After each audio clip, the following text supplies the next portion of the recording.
Hayyee jira jirtu hordoftoota qaalii kabajamoo jaalatamoo Arbaa Miidiyaan har'a waa'ee abjuu irraa takka takka isiniif kaasu ni dubbata jechuudha. Abjuu suuraa wajjin isin agarsiisa.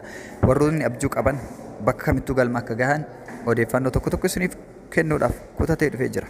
Viidiyoo kanatti aanu hanga xumuraatti daawwadhaan immoo affeerraa kooti waliin haa ilaallu.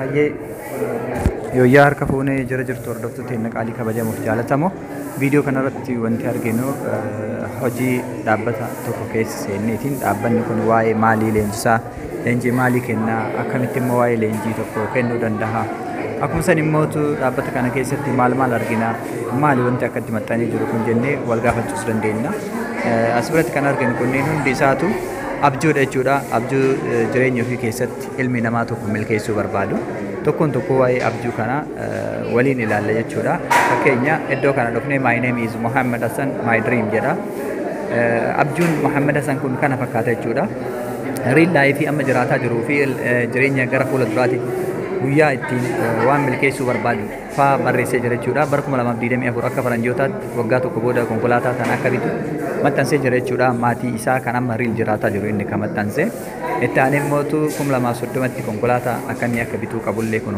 asitti maxxansee jira jechuudha mana jireenyaa kan mootu 2027tti akka ijaaratu maxxansee jira akkuma san immoo agiroo industirii irratti 2025 irraa kaasee ni dalaga jedha namni kuni 2025 irraa kaasee yeroo dalagu maal irratti akka dalagu akkuma san 2026 irratti maal akka dabalatus asitti maxxansee jira jechuudha. Kanaaf wanti guddaan jireenya keessan keessatti isin barbaachisu maal dalaydanii maal jijjiiruu barbaaddan jedha. Iddoo kanatti illee viidiyoo kana mee haa ilaallu gara xumuraa kan dhufu dream boardiin kuni nama tokkotu maxxansee konkolaataa akkam akka inni barbaadu bara kamitti akka barbaadu illee maxxansee jira. Itti aanee mootu gadi buunee maatii akkamii iddoowwan akkamii daawwachuu fi qabeenya akkamii horachuu mana barumsaa akkamii ijaaruu akka barbaadu tokko isaatiin kaa'ee jira jechuudha. Fakkeenya waa'ee mana barumsaa kana irraa oduu isin kaasee manichi barumsaa kan ilaalchi sammuu ilma namaa keessatti jijjiiramu mana barumsaa kutaa 1-2-3 jetteetti barattu osoo hin ta'in kan jijjiirraa amala yookiin jijjiirraa ilaalchaa keessatti barattu jechuudha. Akkuma san gama kana yeroo dhufnu jireenya keessan keessatti wantoonni isin maxxansuu qabdan immoo tokkoon isin barreessuu qabdan jalqabarraa kaasee yoo kan isiniif ilaalu taate ilmi namaa jireenya keessatti abjuu isaa yookiin immoo yaada keessa isaa waan kanneen murteessuun dirqama. Inni jalqabaa fayyaadha fayyaa isaa irratti inni lammaffaan immoo weelziidha qabeenya isaa irratti inni sadaffaan immoo faamiliidha maatii isaa irratti inni afuraffaan sooshaal laayifii yookiin immoo jireenya hawaasummaati. Inni afuraffaan beekumsaa inni shanaffaan immoo spiritual inni jahaffaan immoo kan xumuraa isuma mataan isaatu maalirra akka jiru jechuudha.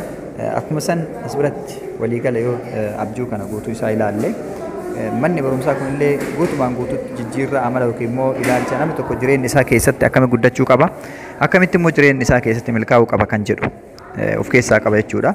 Haaluma kanaan abjuuleen asirratti arginu kun tokkoon isaa abjuulee garagaraati jechuudha. Ilmi namaa akkuma uumaa garagaraa yookiin immoo bifa garagaraa qabu abjuu garagaraa qaba jechuudha. Kan mallaqa hedduu barbaadutu jira asirratti arguu dandeenya.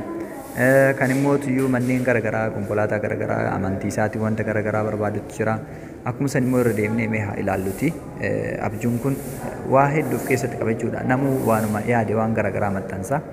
Kan miidhagina ofii qofa eeguullee abjuu godhateetiin jireenya kee guutuu bareedee jiraachuu barbaadu jedhu jira. Akkuma san immoo kan hawaasa kiyyaaf iddoo kanallee deemee daawwachuu hawaasa kiyyalleef kana bakka buusuu qaba jedhee yaadu jira. Haaluma saniin abjuulee hedduu arguu dandeenya jechuudha.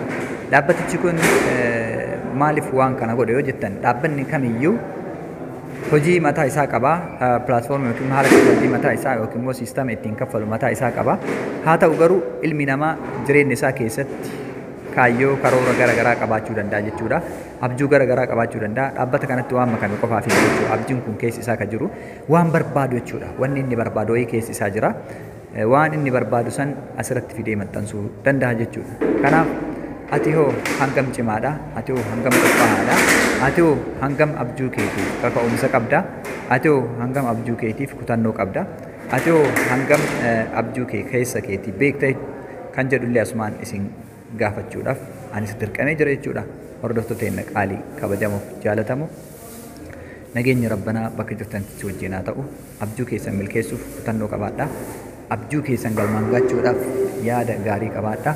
wanta yaaddan kan galma isinii geessu waaqetti amantan immoo yookiin immoo rabbii kadhattan waan ta'eef isin immoo waan kadhattanii fi waan itti amantaniif waan barbaaddan san dhugaadhaan barbaaddan taanan wanti isin hin milkeessineef hin jiru jechuudha. Rabbiin galma isinii geessa. Kanaaf abjuu keessan irratti focus godhaatii waan hojjettan san abjuun keessan san dhugaadha yoom galmaan gahuu qabu jedha yaada. Yeroo itti galmaan gahuu qabdanillee yeroo isaa kaadhaa isiniin jedha. Kana fakkaataa waa'ee abjuu irraa hin gahan kan isiniin jedhee dhaabbatichi akkam jira dhaabbatichi maaliif jira kan jedhullee hanga xiqqoosii gara shooppiitti as bahee jira jechuudha. Kana fakkaataa horaa bulaa deebanaa galatooma.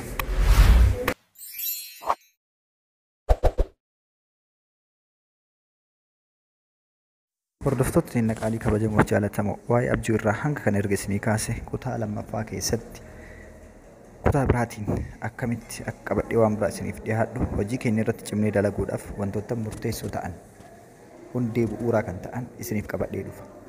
YouTube Harbor Online School yookiin immoo Harbor Media bakka jirtanitti subscribe godhaa. Waliif daddabarsaa yoo isinitti tole immoo yaada gaariis hamas haa ta'u waan isin dhagaminuu kaayaa. Hiriyoottan keessaniif share gochuun irraanfatinaa waan subscribe gootaniif galatooma. Horaa bulaa.